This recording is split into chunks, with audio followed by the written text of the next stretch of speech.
mbokk internet yi maa ngi leen nuyu leen naan daal leen ak jàmm ginnaaw nag ay experts yu bëri yu nga xamante ne yéen a yàbbi ci mbir mu Ousmane Sonko wala li nga xamante ne moom moo di possibilité am daal di mën a bokk si jongante élection présidentielle bu février 2024 bi yoon nag ki nga xamante ne moom moo di Mamadou Seck doon expert électoral moom moo daal di yàbbi ci mbir mi moom nag mu ngi xamal ne rek li nga xamante ne moom moo di Ousmane Sonko possibilité am pour mën a bokk si jongante élection présidentielle mën a nekk ndaxte li nga xamante ne moom moo di datu limite bu dépôt dossier yi mu ngi tàmbal li nga xamante ne moom moo di le 11 ba le 26 décembre ndaxte donc ki nga xamante ne moom moo di Ousmane Sonko ba fekkee ne am na dëgg ci kaw état bu Sénégal ni ki le 12 mun na am possibilité daal di defar ay dossier am dem déposer ko fële ci conseil constitutionnel bi nga xamante ne bu ñu eggee ci cappaandaw ga moom kese moom mun a wax ana kan moom mun a bokk si jongante élection présidentielle bu février 2024 moom nag ki nga xamante ne moom moo di Mamadou Seck daal di xamal ne rek bu fekkee ne Ousmane Sonko naam mun na am possibilité mun na déposer li nga xamante ne moom moo di dossier am bu fekkee ne am na dëgg ci kaw état bu Sénégal waaye am na leneen lu nga xamante ne mën na kaa gàllankoor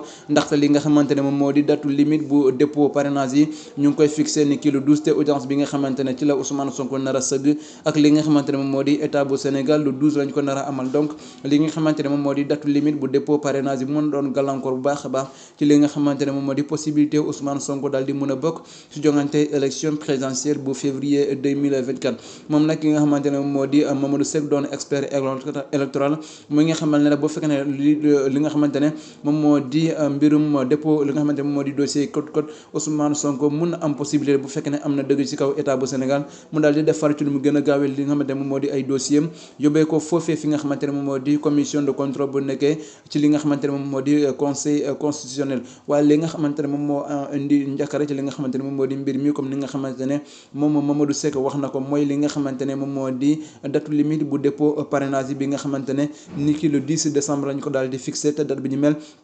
kenn mënu kaa toxal wala kenn mënu kaa poussé ndaxte li nga xamante ne moom moo di code électoral moom moo daal di fixé date bi ñu mel fii nga xamante ne moom moo di le 10 bu fekkee ne ki nga xamante ne moom moo di Ousmane Sonko naam mun na am possibilité bu fekkee ne am na dëgg ci kaw état bu Sénégal mu daal di mun a defar lu gaawe li nga xamante ne moom moo di dossier am lii yëpp nañ ci am lu leer bu fekkee ne nag bu ñu eggee ci li nga xamante ne moom moo di le 12 décembre bi nga xamante ne ci la Ousmane Sonko nar a sëgg ak état bu Sénégal ci wàllum dossier radiation bi ñu ko rajee ci li nga xamante ne moom moo di liste électoralité ñu nar kaa amal fële ci tribunal d'instance hors classe bu Dakar bi nga xamante ne fa la lii di cour suprême daal di renvoyé dossier bi ginnaaw bi mu kasee dogal bu tukkoon fële ci tribunal d'instance bu Ziguinchor bi nga xamante ne juge Sabassy Faye daal di jox ndigal pour ñu daal di delloo tour Ousmane Sonko ci liste électorale yi ba noppee jox ko ay fiche parrainage am lii nag mooy li nga xamante ne moom moo tukkee ci li nga xamante ne moom moo di xibaar bi nga xamante ne kii di Mamadou Seck doon expert électoral daal di koy joxe ci li nga xamante ne moom moo di Ousmane Sonko bi nga xamante ne ba léegi nag mu ngi xaarandi yoon daal di dogal jëmale ko ci moom pour mu mun a xam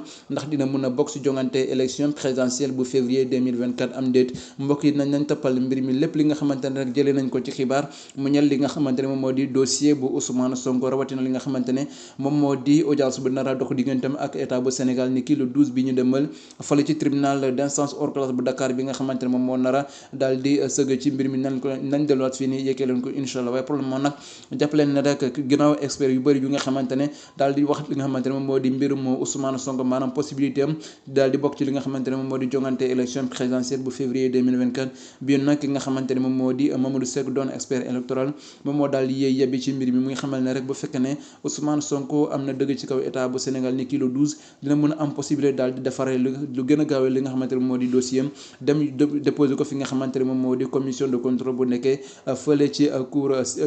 fële fi nga xamante ne moom moo di conseil constitutionnel waaye li nga xamante ne nag moom moo jaaxal ñu bëri mooy caution bi nga xamante ne moom moo Ousmane Sonko daal di koy déposé ñu daal di koy rejeté fële ci caisse de dépôt et de consignation lii mooy li nga xamante ne moom moo di caution bi nga xamante ne ñu bëri ba léegi mënuñu kaa comprendre wala sax même bu fekkee ne Ousmane Sonko mujj naa am dëgg ci kaw état bu Sénégal est-ce que li nga xamante ne moom moo di caution bi nga xamante ne rejeté nañ ko dina am possibilité daal di delluwaat fële ci caisse de dépôt et de consignation pour daal di koy déposer foofu ndaxte gis nañu nga xamante ne moom moo jëm ci wàllum li nga xamante ne moom moo di fiche parrainage yi nga xamante ba léegi moom Ousmane Sonko mënul fexe ba jot ci li nga xamante ne moom moo di ay parrainage am ndaxte li nga xamante ne moom moo di DG wala sax li nga xamante ne moom moo di direction générale des élections ba léegi daf ko daal di bañ jox li nga xamante ne moom moo di ay fiche parrainage am nan leen toppal mbir mi mbokk yi lépp lu nga xamante ne jëlee nañ ko ci xibaar nan del soit fii ni yekkee leen incha allah ma leen di jox dig daje ci yeneen jotaa xibaar